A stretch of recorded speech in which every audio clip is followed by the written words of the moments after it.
सभी देशवासी कृतज्ञ हैं पूज्य बापू के, नेताजी सुभाष चंद्र बोस के, बाबा साहब आम्बेडकर के, वीर सावरकर के, जिन्होंने कर्तव्य पथ पर जीवन को खपा दिया।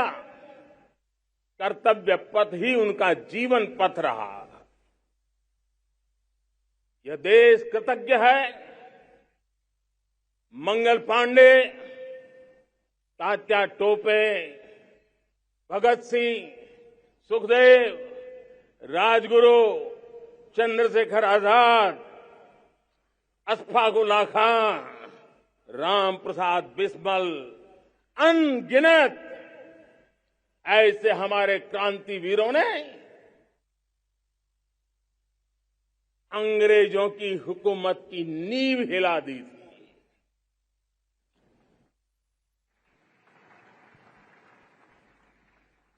यह राष्ट्र कृतज्ञ है उन वीरांगनाओं के लिए,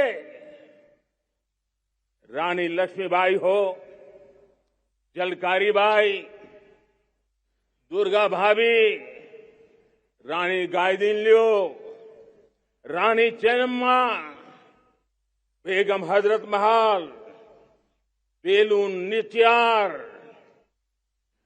भारत की नारी शक्ति क्या होती है, भारत की नारी शक्ति का संकल्प क्या होता है, भारत की नारी त्याग और बलिदान की क्या पराकाष्ठा कर सकती है, वैसी अनगिनत वीरांगनाओं का स्मरण करते हुए हर हिंदुस्तानी गर्व से भर जाता है।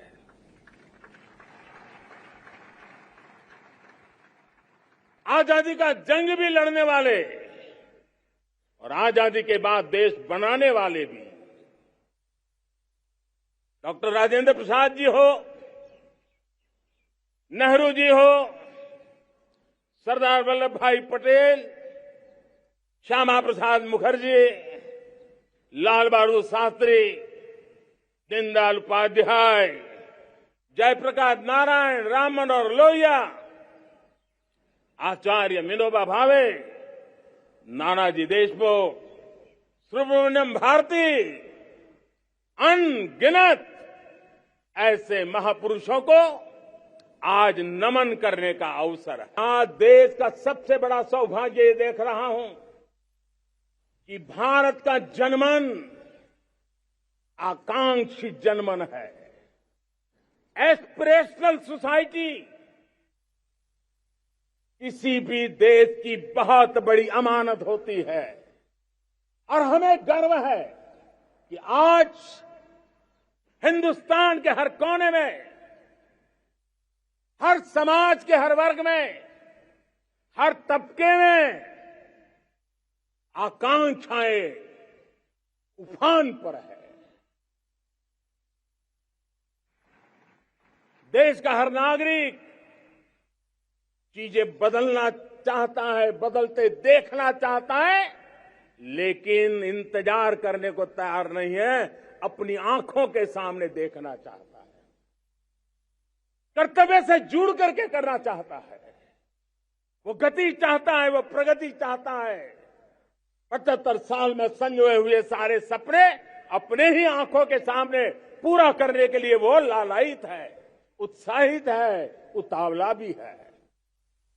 कुछ लोगों को इसके कारण संकट हो सकता है, क्योंकि जब एस्पिरेशनल सोसाइटी होती है तब सरकारों को भी तलवार की धार पे चलना पड़ता है, सरकारों को भी समय के साथ दौड़ना पड़ता है।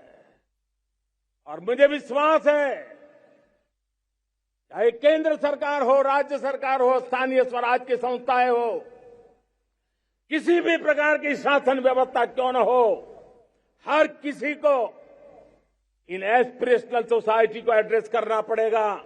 उनकी आकांक्षाओं के लिए हम ज्यादा इंतजार नहीं कर सकते। वाले 25 साल के लिए हमें उच्च 5 पंच प्राण पर अपनी शक्ति को केंद्रित करनी होगी, अपने संकल्पों को केंद्रित करना होगा, अपने सामर्थ्य को केंद्रित करना होगा और हमें उन पंच प्राण को लेकर के 2047 जब आजादी के 100 साल होंगे, आजादी के दीवानों के सारे सपने पूरे करने का जिम्मा उठा करके चलना होगा। जब मैं पंच प्राण की बात करता हूं तो पहला प्राण, अब देश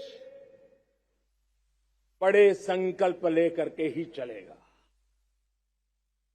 बहुत बड़े संकल्प लेकर के चलना होगा और वो बड़ा संकल्प है विकसित भारत। अब उससे कुछ कम नहीं होना चाहिए, बड़ा संकल्प। दूसरा प्राण है किसी भी कोने में हमारे मन के भीतर, हमारे आदतों के भीतर गुलामी का एक भी अंश अगर भी अभी भी है तो उसको किसी भी हालत में बचने नहीं देना।